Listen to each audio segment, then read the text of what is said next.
mga amigo ug mga amigo. So for today's video ay nagluto nga ako ng chicken pastil. So mabilisan lang to. So inuna ko ng ilaga yung chicken breast at saka isang chicken leg.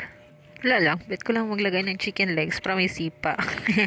Tapos, palalamigin muna natin yan. So, prepare ko na rin yung mga spices na gagamitin ko. So, yan, sibuyas dahon, sibuyas, bawang, luya, tsaka konting sili green. Tapos, gaganyanin ko lang yung chicken para mas madaling lumamig.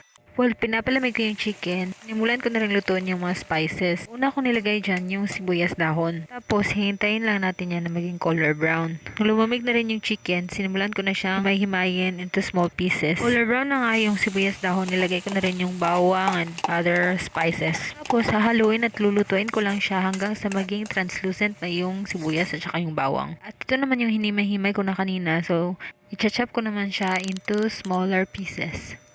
Pagkatapos ko siyang i-chop, nilagay ko na rin siya doon sa